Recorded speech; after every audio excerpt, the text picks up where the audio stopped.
nothing but heavy hitting today, Heavy hitters man. only, man. That's the hashtag. Heavy hitters only. Again, yesterday I was moving around to the sessions and some of the master classes that they had at the Congressional Black Caucus, trying to keep so that you wouldn't have to. You know what I mean? And that you is all the millions listening. So that you wouldn't have to. Yeah, I no was question. getting science on policy and all of that. So I met this gentleman, Dr. Jeffrey Sterling, global leader in community healthcare, organizational operations, and efficiency. His businesses have created solutions in over 36 states, countries on 5 continents. He's a renowned author, public speaker in the areas of medicine, healthcare, and public health systems, author of the popular healthcare blog, Straight No Chaser, and the books Behind the Curtain, A Peek at Life from Within the ER. He currently serves as the Surgeon General, the first Surgeon General of Phi Alpha Fraternity, Incorporated. Serious. And as chairman of both the National and the Illinois State Black Chamber of Commerce Healthcare Committee. Oh, yeah. Please welcome to the program. Come on in, Dr. Jeffrey Sterling. Dr. Sterling. Good morning. Welcome, Doc. You're muted. You might want to turn your mic on. On your Zoom. There we go. There we go. Come on in. Okay, Good Doc, to see you. Yeah, hey, I don't know how long you've been listening, but maybe toward the end we can.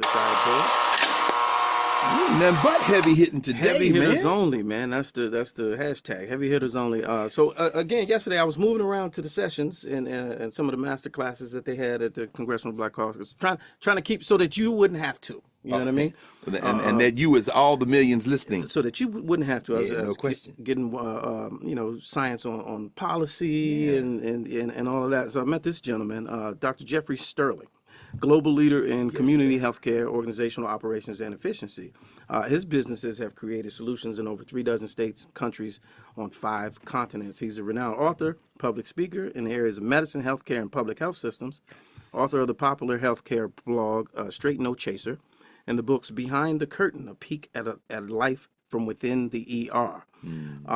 He currently serves as the Surgeon General, the first Surgeon General of Phi Alpha Fraternity, Incorporated. Serious. And as chairman of both the National and the Illinois State Black Chamber of Commerce Healthcare Committee. Oh, yeah. Please welcome to the program. Come on in, Dr. Jeffrey Sterling. Dr. Sterling. Good morning. Welcome, Doc.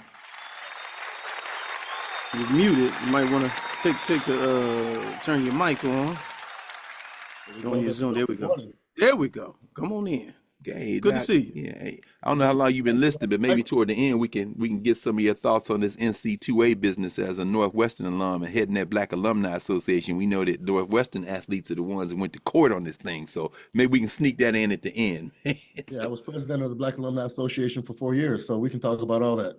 Oh, absolutely, yeah. Absolutely. I mean, we could start there. Yeah. Absolutely, yeah. Well, I mean, yeah, we could start there. It's up to you. I didn't know that. Yeah. What are your thoughts on that? Any thoughts on this business on paying athletes? And because of course the Northwestern students, it was a National Labor Relations Board, I think they ended up at the beginning. But any thoughts on that? What's the question? On the whole question of money and sports I got you. Yes, sir. That was a rhetorical question. I mean, we live in What's the question? My bad. Yeah. What's the question? we live in a capitalistic society, right? This is a No question. society. There's revenue being generated. Those that stimulate the generation of that revenue should partake in it. That's no right. question. No question. Open and shut. Yeah. Like a doctor. It's surgical. Let me just deal with the problem and No chaser. That's the brand, in case you didn't know. Yeah, straight no chaser. Straight no chaser. I'll allow it. No question. All right. So yesterday when I caught the tail end of your session, it was being spoken on health of the Black community and prevention and preventive care. And you were speaking at the time on vaccine and the attention given to vaccines. And as we are entering the season, the fall season, we hear there are mask bans in some places, mask mandates in others. There's an expectation that a new round of variants may be apparent this fall. A new vaccine is on the way. How does the overall, I guess, medical health of us and our community tie in to the current political landscape and the language that's used around it? It's not a consideration, actually. That was a very interesting question, but the direct answer is that no one is really concerned about the specific health of the Black community. That's why we are disproportionately represented in each of the top 10 causes of death. We're overrepresented. The long part of it is that the way that our system is set up, when we don't have universal healthcare system, and that system would actually allow for some degree of equity and the delivery of services. That's not who we are. That's not what we do. Our system is based on a healthcare industry, which revolves around the exchange of commerce. This country spends 4.5 trillion with a T dollars a year on healthcare. That's a whole lot of money, but it's all about the generation of revenue, the exchange of commerce, not about the production of healthcare outcomes. So the healthcare industry in this country is a major part of the economy, and that's where the focus is. So when you are in the business of exchanging commerce to that extent, number one in the world by a long shot, it's about making money. And given those that some communities have disproportionately less money, less access to care, you end up with healthcare disparities. It's just how these things work. So to answer your question, in order for us to not fall for the okie doke in these things, we have to become more empowered and more inclined to be better stewards of our own healthcare. There's not a messiah coming in healthcare. Nobody is focusing on our individual concerns. We have to take by the horns and decide for ourselves that we're going to get past some of the things that we've done historically that have put us in a point to which we're overrepresented in all the leading causes of death: cancer, hypertension, diabetes, pneumonia, COVID, on and on and on. So we've got to get our own act together because nobody's coming for us. And so to your very first point, nobody's talking about it. Why aren't they? Or why wouldn't they? Ooh, man, come on now. Why should they? Why should they? No. That's actually a serious response because Yeah. as a public health proposition, if you're designing a system, and again, we don't have universal health care. That is such an important distinguisher here.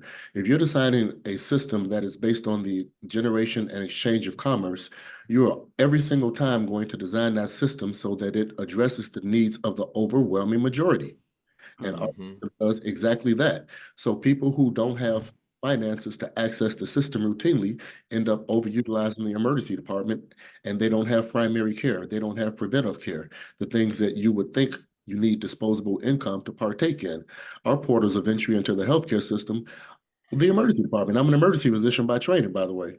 And 80% of what shows up in a hospital emergency department could have been seen somewhere else. The average cost for an ED visit is $2,300. One of my businesses is the delivery of emergency medicine services.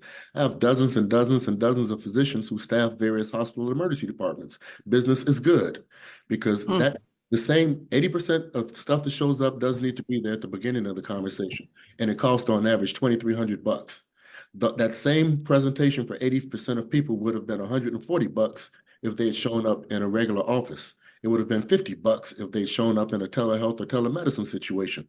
This is what's happening, and it works very well for the exchange of commerce, but not so well for the production of healthcare for populations that are without financial means. How the system's designed.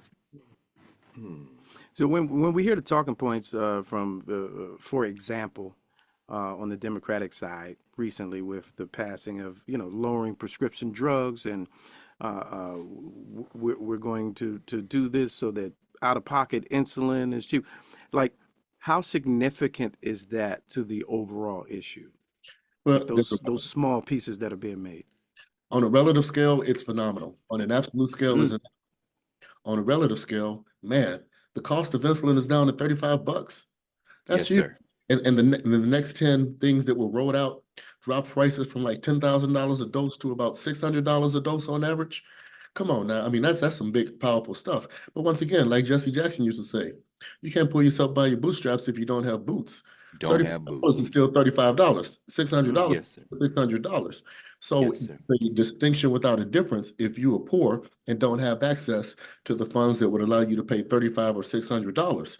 So in the absence of a universal solution, or even more importantly, guys, healthcare is not the same as medical care. You got to stay healthy so you don't try to get healthy once disease presents. This Yes, conversation needs to be about preventing these diseases because that's the only thing that's going to help us, and that's something that we can control ourselves. Absolutely.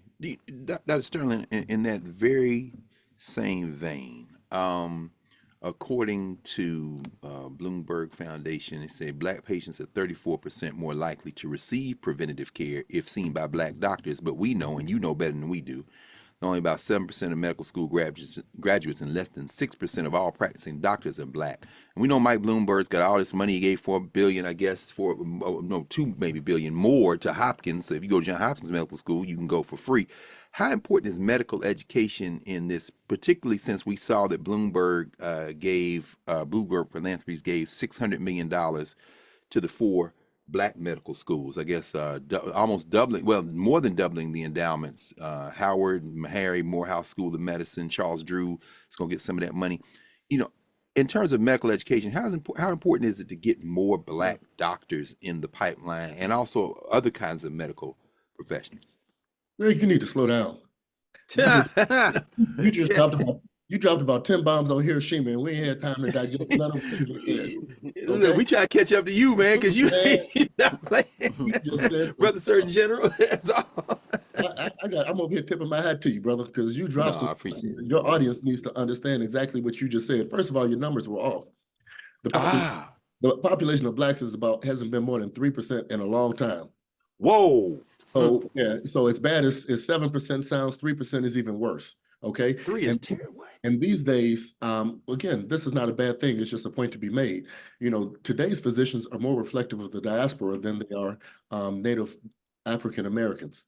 So there is still a cultural distinction between our brothers and sisters from the diaspora than from those of us that were the descendants of those who were mistakenly taken from the motherland. The challenge, of course, is that the public health data has been longstanding. The Bloomberg data is not new. It's been a generational consideration that better healthcare outcomes are produced when they are delivered by culturally sensitive and culturally specific providers of care. And all that means is FUBU. Black doctors provide better care for black patients. And that's true across the board, regardless of socioeconomic status, regardless of all of that. If the maternal mortality rate in this country, the infant mortality rate in this country are through the roof in the general situation. But when blacks deliver that care, the numbers improve. That same disease, when patients present to hospital emergency departments for pain, they get treated with lesser amounts of medicine unless they're being seen by a black physician. Again and again, made the case. So to that end, in 1989, going in the Wayback Machine on you, okay? Yes, showing the grades on you. In 1989, we created an organization called the Minority Association of Pre-Health Students. It is a pipeline organization that teaches kids how to become physicians and other healthcare professionals. That organization is now on 300 college campuses. Okay, so those are the types of initiatives, and there's an organization called the Student National Medical Association that extends that pipeline down to preschoolers. So efforts are being made, but the pool of wannabe physicians is not quite what it used to be, because there are easier ways to make money than to go into college, than going to medical school for another 4 years, than doing a postgraduate residency for 3 to 5 years. Again, but the long and short of it is that I'm going to tell you that the pool is of physicians is absolutely essential. But what I'm going to tell you again and again and again today, that you're talking about medical care, you're talking about curative care, you're talking about sick care. I'm talking about preventive care. Yes, sir. To improve the pool is to make us the better stewards of our own health care. You got to stay ready so you don't have to get ready. We have to learn. We got to be a more efficient version of the Dr. Google we all pretend to try to be, okay? Yes, sir. But it's right. There are things that we can do that are very easily. To check this out, we can start by stopping the worship of obesity. Okay, I'm going to get for a second. Come on now. Again, there's no such thing as big bone, brothers. Yeah. The heart is a pump. And the purpose of that is to flush blood around the body, providing oxygen and nutrients to nourish the rest of your body. The more weight you carry on that pump, the harder your heart's going to have to work. And that's why you get high blood pressure, because your pressure to pump the heart is so voluminous that it gets you in trouble again and again and again. We have got to move past what I call an evolved post-slavery diet. I talking want you to earlier. Talking about that earlier. Yes, sir. Because back in Mother Africa, I just got back from Zimbabwe 2 weeks, so I'm going back to Joburg in 3 weeks, so I'm on a Netflix. Oh, yes, sir. So I do business over there. So long and short of it is that regardless of what you thought, back in the motherland, back in the day, they ate fruits and vegetables. They ate off the Oh, land. no question. No And question. if Yeah. only if there was a feast or a celebration that they roast something that was meat. Okay. So in the Middle Passage and thereafter, when we were being given the scraps, the oxtails and the Hog don't, moles, don't, chillin', That's pig right. feet, That's right. all say that. chitlins, man. That's Come on, right. man. You ain't Man, even want to name it. He ain't even want to say I it. don't even want to say it. You got to stop and think about the stuff that we are actually eating. They can't possibly Oh, be good for you, and then we season it out of recognition to try to make it taste good. We mm, play, we out of take recognition. we play this mental game with ourselves to try to remove the stain and the stigma and the post-traumatic stress disorder that we suffer from having been made to do that. So we claim that it's good when in fact it is still 400 years later killing us. Come on now. Yes. We can do better Yes. for ourselves. And by the way, diabetes and hypertension don't run in families. What happens is that the person that's cooking the food for the entire family is everybody sick. So, if we just did those things, close your mouth and get off your backside. Every level of activity strengthens your heart. You don't have to be a marathon sprinter, but get up and walk. If I was talking Mm, Oh, if I wasn't on video right now, I'd be up pacing right now because get those steps in any way you can. There are very yes. simple things that we can do to improve the quality of our own lives. And you don't have to wait for a physician to tell you. You don't have to wait for your annual visit to figure this stuff out. We've got this, but we as a community have got to transition and transform ourselves into placing health, not medical care, health Yes. higher up in our hierarchy of needs. Now Yes. you're just Yes. even, and this is my first conversation with you. Just even listening to you, and I'm understanding Straight No Chaser, and why that's the name of your your blog. Yeah, How man. how difficult, and this being your platform, and it all makes sense to me. But how difficult is it to deal with the conditioning of Black folks It's not. Mm, when you drop this on them, this type of It's not. rap on them? It's not. It's not. We need trusted messengers in our community. When you Yeah, know that's better, true. you do better, and you'll be better. We're getting the okie doke. Once again, let me drop something else on you because we started talking about the vaccines and COVID. yes, Hmm. sir. We should have been racing to the front of the line because you know that Mm, when America gets a cough, Black America gets pneumonia. We've been saying that for years. But then yes, COVID sir. comes around, and what's the conversation? Man, I don't know what's in that vaccine. I'm not taking that Yeah, vaccine. And that's look at right. what ends up happening. We died at twice the rate of the general population because My God. everybody else was chuckling. Oh, let me skip right on past you. You don't want that place in line? I'll take the vaccine. My See, this, God. this is how we do. But we don't have people like myself, by the way, in a Yeah. prominent position. We're spending our time with all due respect and all due love. We worship the wrong type of heroes. And by the way, I just wrote this book over here, Modern Healthcare Heroes, that actually Modern Mm, healthcare people that we heroes. should be incorporating into our conversations, people that really have made a difference over the course of time. Now, by the way, let me double back up to something else you did. You mentioned mm, about Bloomberg. yes. Did I hear you complain about this man giving $600 million to Black folks, to four Black No, colleges? I'm just saying. I mean, he gave a whole lot more to his alma mater, didn't he? I'm not taking over your show, but that was a yes no question. Yeah, yeah, yeah. I did complain. Yeah. I Did I absolutely hear did. you say that you thought that he should have given Meharry, Morehouse, and Howard the same amount of money that he gave Johns Hopkins University? Actually more. Yes, yes. You No, did no, hear me that say ain't happened. You know when that's gonna happen? that. Now let me I drop did. this on you. Because I want you Yes. to know who I am and what I'm about and what I'm trying to Yes, do. sir. Yes, In sir. about a month, we're gonna come back on and we're gonna talk about the launch of the Sterling Foundation. Oh, absolutely. Ah, The okay. whole point here is that um, at a different point in life, I wanted to become a physician because I felt like I wanted to save the world, certainly our community. Then I realized Mhm. that taking care of patients one at a time isn't the way to get that done. No, that's right. Then I became a public health professional. And I said, hey, I can take care of communities. I've worked on 5 continents. I've worked on 40 states across the US. I've done things that have definitely made differences where they were able to be made. But then I Mhm. realized that wasn't quite the answer either. And the only way to get things done to really affect the type of global change that you want, again, charity will never produce equity.